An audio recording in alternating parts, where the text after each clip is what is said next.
Welcome back to our Precious YouTube channel. In today's class, we're going to learn how to make this beautiful cone sleeve. You can see how structured and standing it is, and I did it with a very soft fabric. So this is the fabric that I used, and you can see how soft the fabric is. It's not strong at all. It's not a stiff fabric, and I was still able to achieve something like this.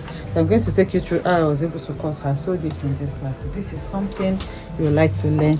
Kindly stay tuned to the end of this tutorial. Thank you. For this, you're going to need your fabric. This is the fabric I'm working with. You need your crinoline mesh.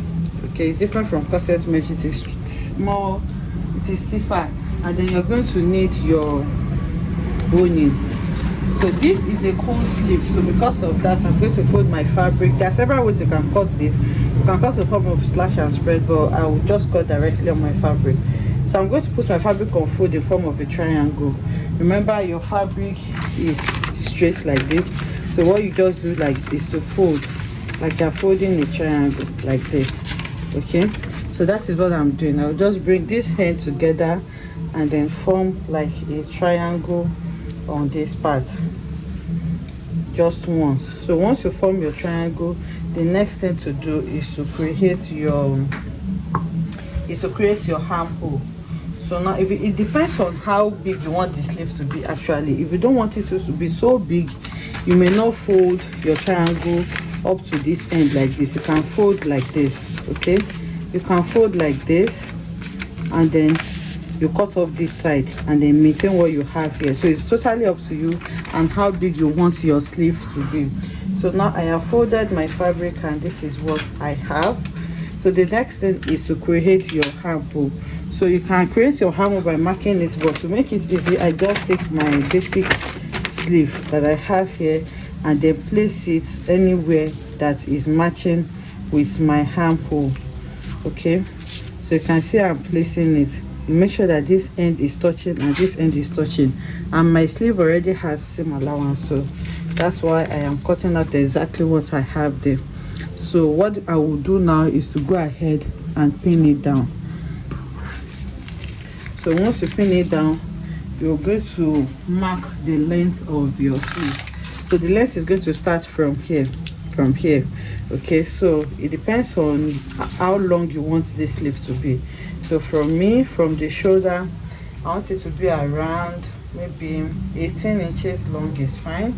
So if you want it to be 18 inches long, even 17, so if you want it to be 17 inches long, you can add 1 inch allowance or 1.5 inches allowance to it for turning.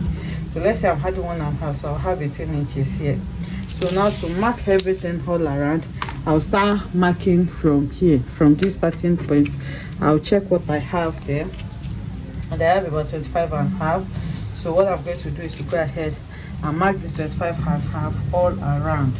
I hope you understand. So this way you're going to have something round and uniform. So I'm marking the 25.5 all around, and then I'm going to connect together and then cut out. So 25.5 is here as well. You go ahead and connect, and then you take your scissors and then you cut this out. So remember I said if you don't want your sleeves to be so big, you don't have to fold in form of a full triangle. So once you cut this out, you come to the armhole area, and then you just trace out the armhole that you already have here. So this is what the sleeve looks like now. You can see. So this is our sleeve. If you don't want, even at the point of cutting, if you still feel that this cone is too much, just make sure that you maintain the same, your armhole. Make sure you don't touch your armhole. Your armhole is still the same. You can still reduce it by cutting off any excess that you don't want. You can just cut like this if this cone is too much for you. So once you have your fabric, I'm going to bring in the crinoline mesh now, because the fabric is very soft. It's not going to stand on its own.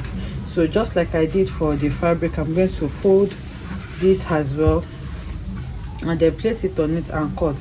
So when I want to cut this one now, I'm going to make it shorter by 1/2 or 1/4 of an inch, so that I can sew in my boning easily.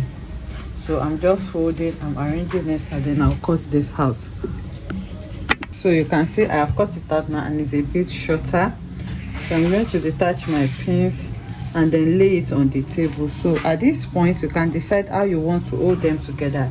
You can use your, you can maybe dab a little bit of gum on it to hold, or you can also go ahead and stick it, or you can pin it in place. Anyhow you want to do is fine. You can even take your weaving machine and weave both of them together. Just make sure that they are staying together. So for me, I'm just going to hold it with my pin first, then I can take it to the sewing machine and stitch. So basically what we are going to do now is to go ahead and sew a boning on the hem. So you can use any size of boning, but this is the one I'm working with. So I'll take this to the sewing machine now, and then I'm going to sew it on this hem like this all around. So after sewing it, I'm going to turn with my bias. So this is the bias I'm working with. So this is not going to have a lining, but if you want to line yours, you just cut your lining exact same way. You sew your boning and then turn everything with lining. But for me, I'll just go ahead and sew a boning on the edge, and then I'm going to turn with my bias.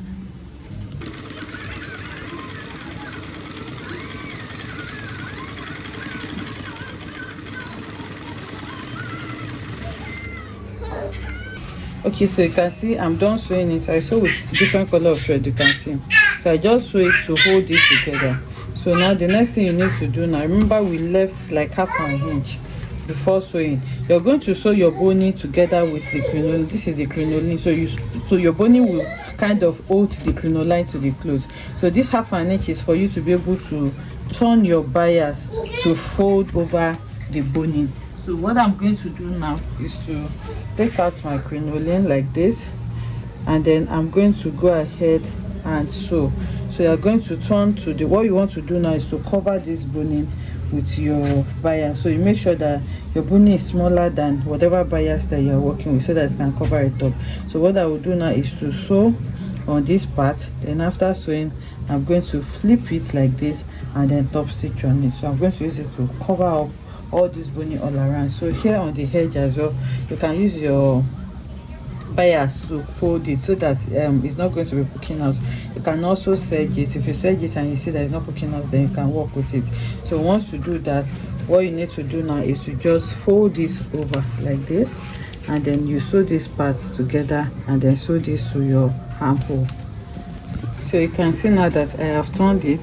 So once you turn it like this, you go ahead and iron it. And if you don't leave that half an inch or quarter of an inch or whatever, you'll not be able to fold it in it like this, because the bone there will not fold. So you're going to be sewing the bias on that extra that does not have crinoline mesh. You're going to sew it so that you'll be able to flip it and then top stitch. And then once you are done, you're going to close it on this side like this, so you can see how it is standing on it. So the fabric I used is very, very soft. So, and you can see what I have like this, so you can see how it is standing. Can you see? So now I'll take it to this mannequin so that I can see what it looks like. So this is what it looks like on the mannequin. You can see how it is standing on its own. So I'm going to turn it so you can see. So you can see, so it's going to just stand on its own once you use a good crinoline mesh and your boning. So this is what it looks like on the side. You can see that it's still maintaining that, and this is what the back looks like. So I hope you enjoyed making this beautiful tutorial with me. If you enjoyed it, let us know in the comment section. Like, comment and subscribe to our channel, and I'll see you in the next one. Bye.